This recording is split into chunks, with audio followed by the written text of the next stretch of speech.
President of AWIMA, members of AWIMA from different countries, the ministers here, distinguished guests,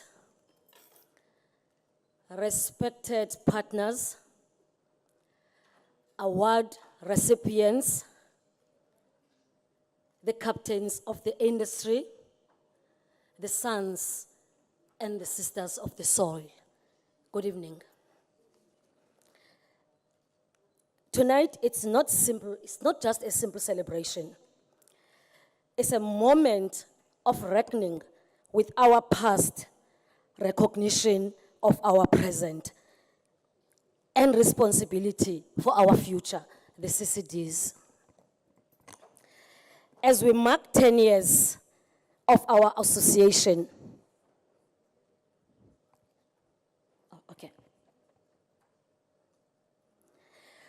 we're not merely celebrating the passage of time.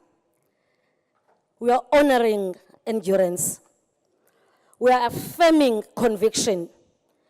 And we are standing on the shoulders of countless women whose work for far too long went unseen before there was AWIMA. When AWIMA was first imagined, it did not begin as an organization. It began as a question that I was asking for those that were there in that meeting. I remember one of the earliest conversations that sparked this journey. It was not held in a conference room. There were no banners of AWIMA. There were no sponsors on that day, except the sponsors of that business linkages forum that was called.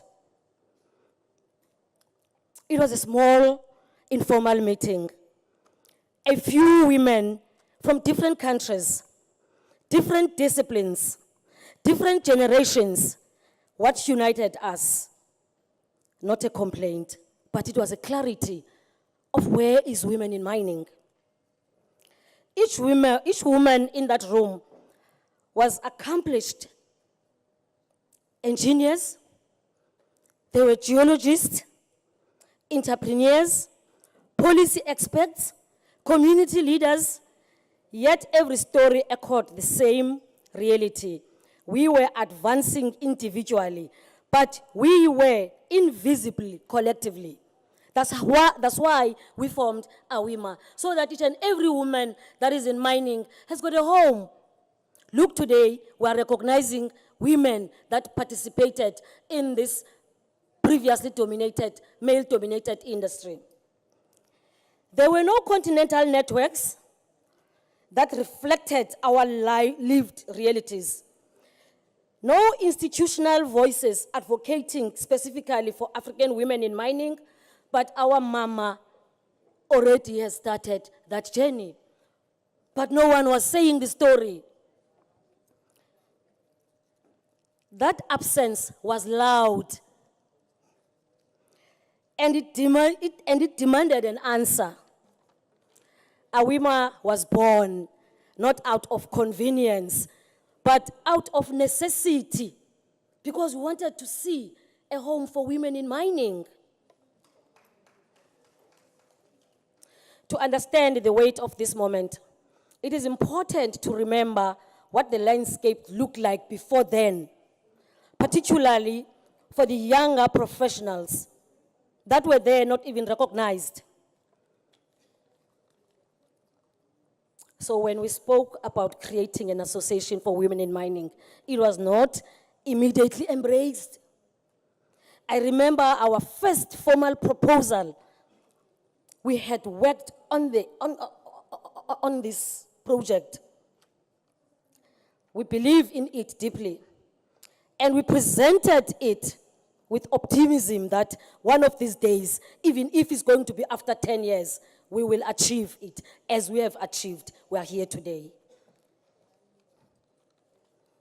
The response was polite but dismissive, because, you know, we were always regarded as people that maybe they like to fight, they won't succeed. But look where we are. We were told that the industry was not ready to recognize women in mining. But there were gender issues that needed to be addressed. The experience teaches you something important. Later is often the most dangerous word in development. Later delays injustice. Later dilutes urgency. Later quietly preserves the status quo. So we made a deliberate choice. We chose not to wait. We chose to build AWIMA anyway, without guarantees, without funding, and without permission. We chose to institutionalize. Are you coming to me?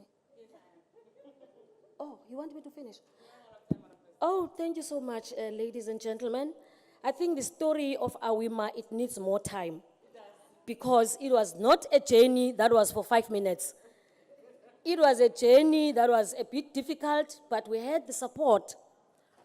Thank you very much, Madam Zenzi, for keeping the light shining with your team. Thank you very much, Mama. I'm very proud today. You indeed deserve the lifetime achievement. To all the ladies that received the awards today, we congratulate you. Keep up the good work. Shine wherever you are. I thank you.